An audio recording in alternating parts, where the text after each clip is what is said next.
सभी को जय यीशु। मैं आप सभी को विश्वास प्रशिक्षण श्रृंखला पुस्तिका 7 में हार्दिक स्वागत एवं अभिनंदन करता हूँ।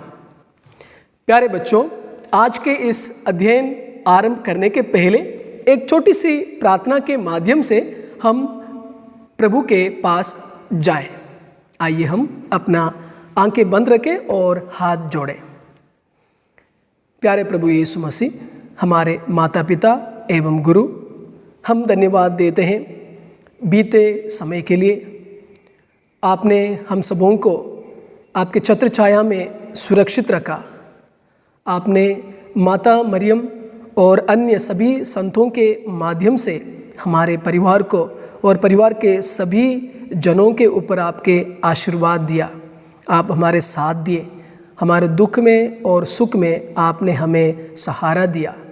और आज हम विशेष रूप से हम प्रार्थना करते हैं, जब हम इस अध्ययन करने के लिए हम पर बैठे हैं, हम सबों के ऊपर आप अपने पवित्र आत्मा की शक्ति भेज दीजिए, ताकि हम आपके विवेक और बुद्धि और ज्ञान पाकर आपके पवित्र वचनों को अच्छी तरह से सुन सकेंगे, समझ सकेंगे और उसके अनुसार हम आगे कार्य कर सकेंगे। और इस प्रकार हम बहुत सारे लोगों को आपके पास लाने में हम सामर्थ्य और योग्य बनेंगे। ये निवेदन स्वीकार कर हमारे प्रभु क्रिस्त के द्वारा, आमीन। हेलो, वेलकम बच्चे। आज हम हमारे पुस्तिका के 10वां पार्ट में हम प्रवेश कर चुके हैं। कितनी अच्छी बात है, हमने बीते दिनों अच्छी तरह से समय निकालकर 9 लेसन्स पढ़े, समझे और उसके अनुसार जीने के लिए कोशिश किया। और आज हम पहुंच गए हैं 10वां पार्ट। बहुत सुंदर और बहुत इंटरेस्टिंग पार्ट है, और जिसका नाम है निजी संपत्ति का अधिकार। निजी संपत्ति का अधिकार। ये पार्ट एक छोटी सी घटना, आप मानो एक छोटी सी कहानी से शुरू होती है। कहानी आप लोगों को बहुत पसंद है, तो अच्छी तरह से इस कहानी को सुनेंगे, ताकि जब आप इस घटना को, कहानी को सुनेंगे, समझेंगे, तब आगे का जो पाठ है, वचन है, वो आपको बहुत सरल तरीके से समझ में आएगा। मैं आपको बताता हूँ, चेन्नई का घटना है। चेन्नई यानी तमिलनाडु की राजधानी है चेन्नई। बात 1/10/1999 की है। एक ऑटो चालक था, ऑटो ड्राइवर, जिसका नाम है पांडियन। पांडियन करके एक ऑटो चालक ड्राइवर ऑटो चलाता था। बहुत गरीब एवं सरल व्यक्ति था और ईमानदार व्यक्ति था। कैसे ईमानदार व्यक्ति, हम देखते हैं। एक बार वो ऑटो की सवारी लेते हुए एक स्थान से दूसरे स्थान गया। 3 महिलाएं उस ऑटो में यात्रा कर रही थी। 3 महिलाओं को उनके जगह पे छोड़कर वापस अपना घर लौट रहा था, और उसने देखा पीछे की सीट में एक बैग पड़ी हुई है। तो इसने देखा, ये बैग किसकी है? मेरी तो जरूर नहीं। तो और लोग भी पीछे मुड़ के देखा, कोई नहीं, किसका बैग हो सकता है? और उसने वो बैग खोल के देखा। बच्चों, उस बैग में क्या था मालूम? कैश में 29,300 रुपये, और इतना भी नहीं, 25 स्वर्ण आभूषण थे। आभूषण मतलब चेन है, रिंग्स है, बैंगल्स है और पायल है। इस प्रकार गोल्ड का यानी सोने का आभूषण भी थे। अभी क्या करें? उसकी नहीं है, परिवार वालों की भी नहीं है, किसी और का है।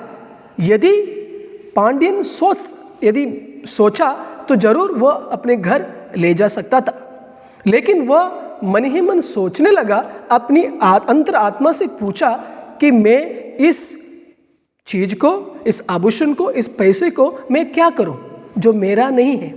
अंतर आत्मा ने क्या कहा कि आप जाओ और पुलिस स्टेशन जाकर पुलिस वालों के हवाला कर दो।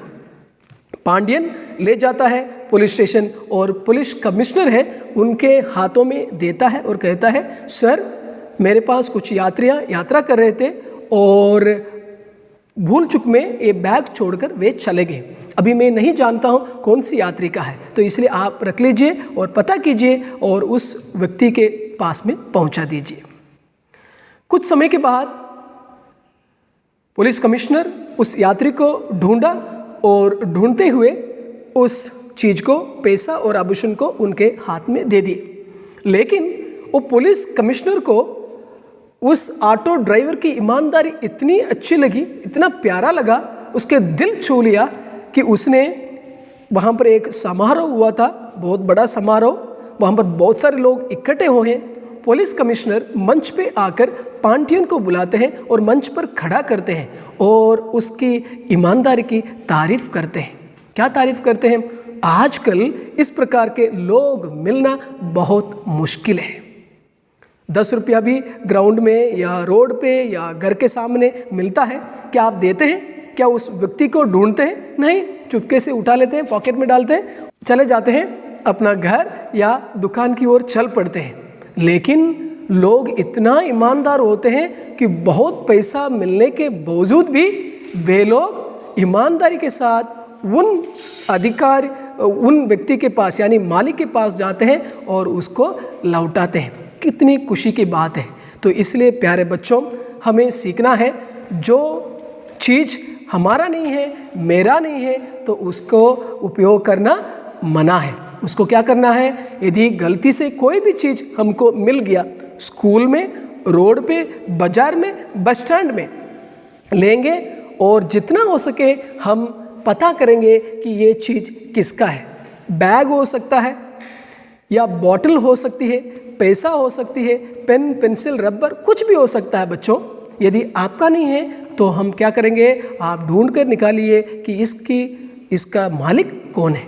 यदि नहीं मिलता है, यदि आप स्कूल में ऐसे कुछ सामान मिला हो और मालिक का पता नहीं पड़ रहा है, क्या करेंगे? चुपके से बैग में डालेंगे? नहीं, जाएंगे प्रिंसिपल ऑफिस में, जाके प्रिंसिपल के हाथ में ये सौंप देंगे। तो ये इस प्रकार के कार्य ये प्रकट करता है कि आप बहुत अच्छे ईमानदार व्यक्ति हैं। तो छोटी छोटी प्रश्न इस घटना से हमें मिलती हैं। सबसे पहला प्रश्न है, यात्री द्वारा छोड़े गए बैग के अंदर क्या क्या थे?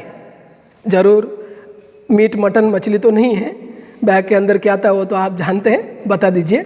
दूसरा है, पांडियन ने बैग को क्या किया?